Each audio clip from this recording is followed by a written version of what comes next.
Chris here at Survival Dispatch, and in our continuing little series of everybody's favorite things of 2019, I want to show you guys some of mine. 2019 was an interesting year. I started experimenting with a lot of different stuff. One of those things was comms for me. So I made a big push this year in the comms department. I think a lot of people underrate this, undervalue it. And so I put a kind of a big move into it. So what's here is, this is the faceplate of my Hytera Mobile, which is mounted in my truck. I love this radio. It's a 25 watt mobile, and I had it professionally installed, so like the radio's under the seat, you know, this sits right beside me in my driver's seat so I can easily access it. And I've talked 120 miles on this thing on VHF. That's pretty damn good. And Hytera is encryptable, which is part of what we're doing with my little group, is getting our own repeater, which will be encrypted. But communications are important, you know. This is the Yaesu FT-60. I bought one of these because I don't think Yaesu's making these anymore. And when they're gone, they're gonna be gone. So I went ahead and grabbed one of these. This is a great handheld radio. If you're looking for to get into it, this thing right here is awesome. The Hyteras are a little pricey. These are a little more affordable. I also have, to go with these, I have 3 handheld Hyteras too that'll talk with this encrypted if I want them to. But this thing will talk to it too, as long as I'm outside of my encrypted stuff, which it's not legal to run encryption on ham radios, and we don't do that. But we're building our own repeater, we're getting an FCC license, and under that program, we'll be able to encrypt our communications. So, but this thing will still talk to this radio too. And so that gives me 4 handhelds, a base station, not to mention I have my Yaesu 857D in the house. So that's a lot of radios, but I think we need a lot of radios. I think everybody really underestimates this. You know, and another component to your communications should be a good scanner. So this is the HomePatrol-2. This was my Christmas present to myself. This thing is pretty awesome. You know, you just plug in your zip code, it downloads every department in your zip code area, and you can set the distance. So I have it set for like 10 miles. So 10 miles from my zip code, it's picking up anybody in that radius when they transmit and talk. And this is awesome because, you know, sometimes ham radios are great for you know, talking back and forth, and they're great for listening too. But with this, you don't have to worry about accidentally keying a mic, or someone who's unfamiliar with handling radios making a huge mistake that could compromise something. So a scanner should be part of everybody's communication system. It'll pick up, you know, FRMS, GMRS radios, MERS, ham radio, all your law enforcement. This is a trunked scanner as well. So even the modern departments with all the trunked systems where they're frequency hopping all the time, this will monitor those and you'll pick them up. And 2, you know, if there's other people in your neck of the woods that are operating and they're using the Walmart, you know, GMRS radios or something, you'll be able to pick them up on this. Marine band, everything. And it's surprising to me how many people use marine band radios to do stuff. Like up where I'm at, you know, I picked up dog hunters one time on this here recently, which that is highly not legal under FCC to use marine radios for that kind of thing, and you can get in a lot of trouble for it. So have the right equipment and operate inside the bands that you're licensed to operate in. And if you're not licensed, get licensed. It's not that difficult. Go get the study guide. You can get an app on your phone and go take the test and get your damn license. That way, because you know, ham radio, your education doesn't start until you have a license and you pick up a radio and you start using it. That's when the education really begins. Getting your ticket, you're just going through the motions, jumping through the hoops so you can be allowed to get these things and then talk on them. So don't underestimate your communications. You know, I even have a handheld scanner too. If I'm out doing something, I can take that with me as well as a handheld radio. You know, and if you're conducting security operations for any reason whatsoever, your RTO should have a radio on him, and at least one other member should have a scanner on them with the earpieces plugged in. With the guy with the scanner, he's just listening for other folks operating in your area. And if he hears that, he can let the rest of your team know. In a grid down kind of situation, that would be pretty damn important to know if there's someone else in your AO operating because it tells you a lot. It tells you these guys are organized, they have communications, you can listen to them, see what they're up to, and you know what frequencies they're on. You can start building a picture of what's happening around you. So don't underestimate your comms, and right here, this along with the other communication stuff I have at home, just too much to bring. I wouldn't bring it all today. One of my favorite things of 2019. 2019 was a big year for me when it came to my personal defense stuff, handguns, that sort of thing. Night sights for a big part of that. I put Trijicon sights on just about every pistol I have, that I carry anyway. You know, I've got some shooters in the safe that are just for banging steel with that I didn't put them on. But if I'm going to carry something for self-defense that I may have to actually employ at some point, hope it never happens, but you know, I set those up properly. So night sights went on everything. And then too, this was the first year I got into RMRs, and the RMR was a real game changer to me. Some people don't like these things. Personally, I love them. Once you get used to it, it takes a little time to retrain your draw and presentation, because most people are either barrel high, barrel low on their presentation, but getting your presentation right so that when you put that thing out in front of you, that dot's right there, makes a huge difference. Suppressor height sights is another thing with RMRs. So all these night sights, this one here that's going to go on a 17 that I have at the house actually, are suppressor heights, so I can co-witness through the RMR. The other thing too is lights. My carry pistols this year all got lights put on them. This one's a SureFire. This is the X300, and I also use Streamlights, TRL2s I think it is on some of the other ones. But having a light on a defensive pistol, a quality optic, a set of night sights, to me, that's kind of the base of what you should have on a handgun. Every defensive gun, if you're carrying a gun for self-defense, it should have a light on it. You're not always going to be in a well-lit area. Not to mention, it offers some defensive capability by, you know, he with the most lumens, in some cases, wins. So having something with a lot of lumens, nice and bright, that you can blind somebody with, not to mention light up wherever you're at, if you find yourself in a self-defense situation, is critical. So getting the right stuff, getting your pistols set up right, and I know this is a Salient, this is a Gucci Glock, yep, one of the other things I got this year. Never thought I would do one of these, but here it is. It's just important, you know. Having a pistol, if you're going to carry a gun for self-defense, having it properly set up for you is very important. And to me, like I said, the bare minimum for that is going to be a light and night sights. The RMR is just the cherry on top. It makes a big difference, and I love it. The next piece of that is going to be quality holsters. This is something I think a lot of people neglect. You know, there's a lot of folks out there that make Kydex, and there's a lot of Kydex holsters on the market. I'm a huge fan of them. I used to be a leather holster guy and a few nylons and this and that, and I always just bought my holsters kind of wherever I found them. This year I got really serious about it. If you're going to carry a pistol, getting a holster that fits you properly, is comfortable, is secure, and conceals well is a big damn deal. And having one that will protect your firearm. So this thing's in here, RMR's open, trigger's covered. This has the kicker on it. I can't remember what brand this one is, but and the two loops. You know, so this thing is held securely in place when it's on me.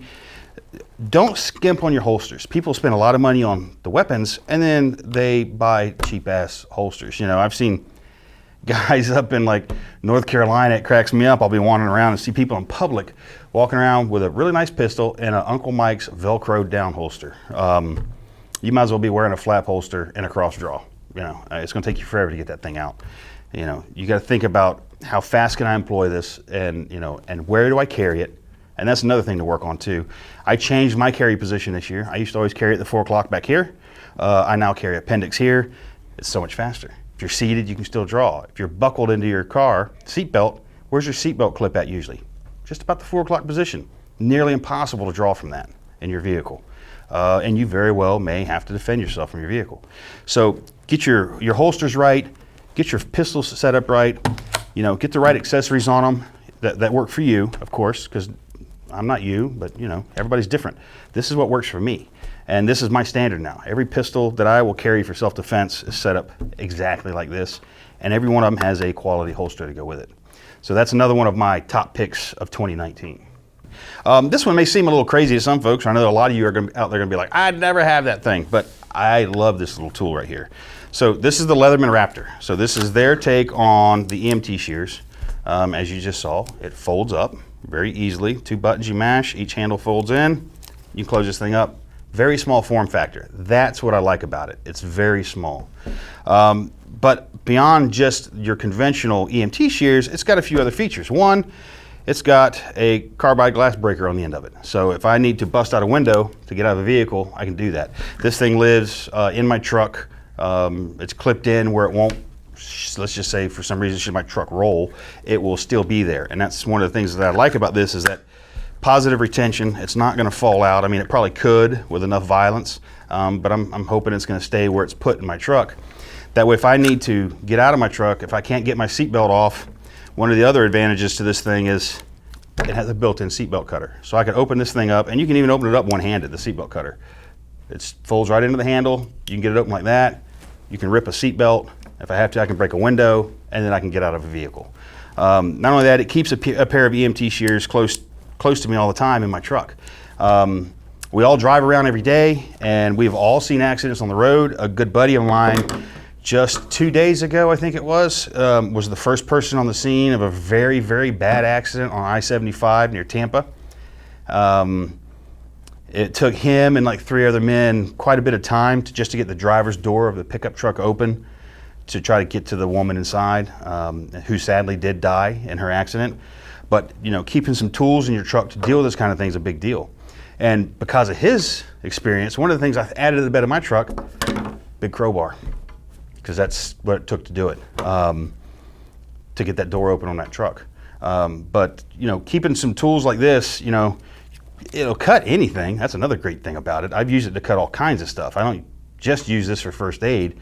If I'm doing something, I need a quality pair of shears, this is them. It'll cut through about anything. But like I said, it just lives in the door of my truck, clipped in right there. And that way I know where it's at. In an emergency, I can grab this thing in the dark. And I can get out of a seatbelt if I need. I can break a window. You never know when this kind of stuff will come up. And it's good to keep little tools like this around. So that's the Leatherman Raptor, another one of my top picks of 2019. 2019 was another year where I kind of upped my flashlight game. Like a lot of you out there probably, I'm a huge flashlight junkie. I like trying different kinds. I'm always looking for the brightest one I can get and the smallest form factor, so I'm always having it on my person. When I get up in the morning and get dressed, the first 2 things I do is I put a knife in my pocket and a flashlight in my other pocket. These 2 things will be on my body at all times. If I am wearing clothing, I have these on me, and I'm never without them. And so I tried a bunch of different kinds this year. I'm a huge fan of Olight. Both of these are Olights. This is the Striker, this one here. One of my favorites. I love this thing. And then this year, Olight came out with the M2R Warrior. Now this one's still brand new in the box because I just picked up 6 of them today while I'm here. Actually, some folks out there are getting them. But this is an 1800 watt or 1800 lumen flashlight. This is a great light. It's a little different in that it uses a 12650 battery, I think it is. It's a very big battery. But one of the cool things about it, and this is still sealed and I'm not gonna open it up right now, but it comes with its own charger. So it's USB and it's magnetic and it just snaps right to the end of the light. So I keep one of these on my bed, on my nightstand, right there, laying beside my bed. My phone's plugged into a charger that's on the nightstand. This is plugged in the charger laying on the nightstand.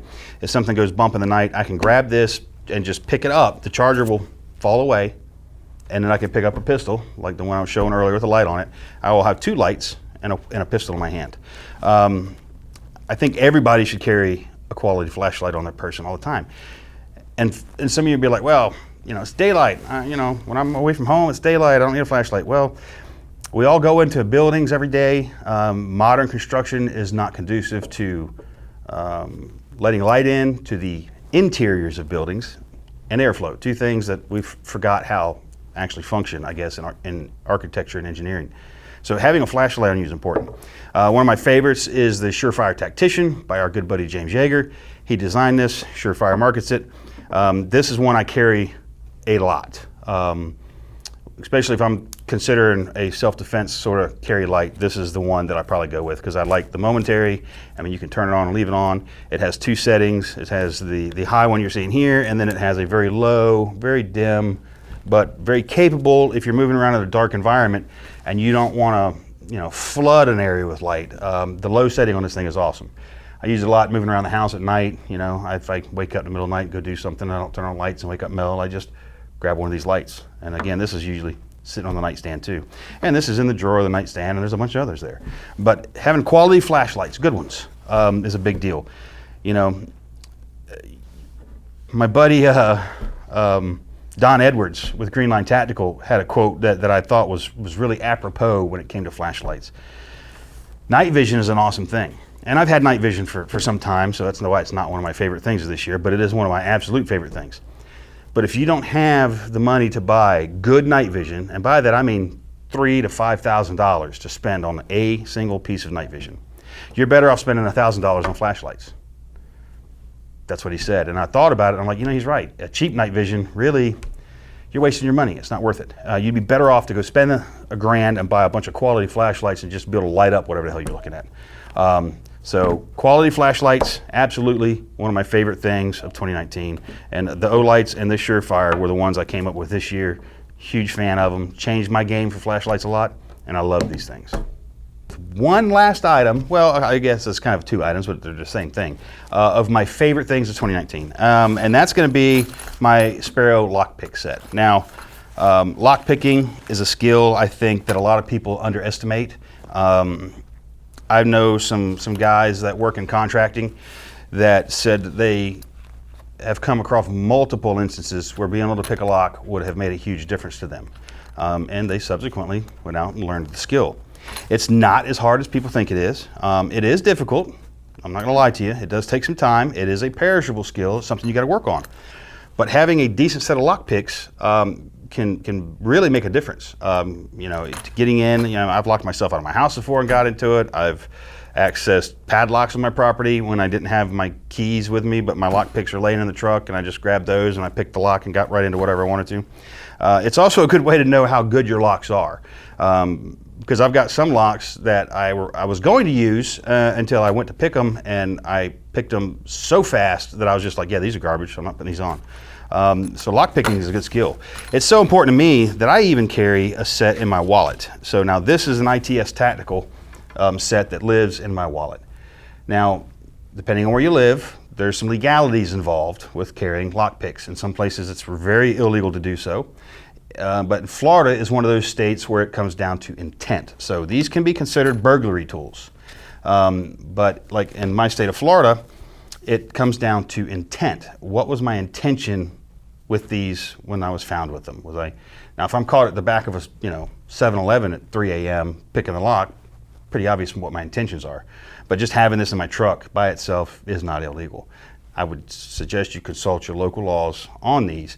But if they're not verboten where you live, I would highly recommend adding some lock picks. Even, ITS makes a nice little Bogota set. It's 3 little pieces, very small. You can put them together with a safety pin. They're all in one thing, fit in your pocket. But I would highly recommend that. Lock picks can save the day. It can save you a lot of money too. You ain't gonna call a locksmith out. You can get into stuff. So this Sparrow set, definitely one of my favorite things of 2019. And learning the skill. Sparrow also sells, which I didn't bring, I forgot them, I should have, the practice locks. So I have a set of 5 practice locks at home that I can work on this with. And they range from a 1-pin tumbler to a 5-pin tumbler.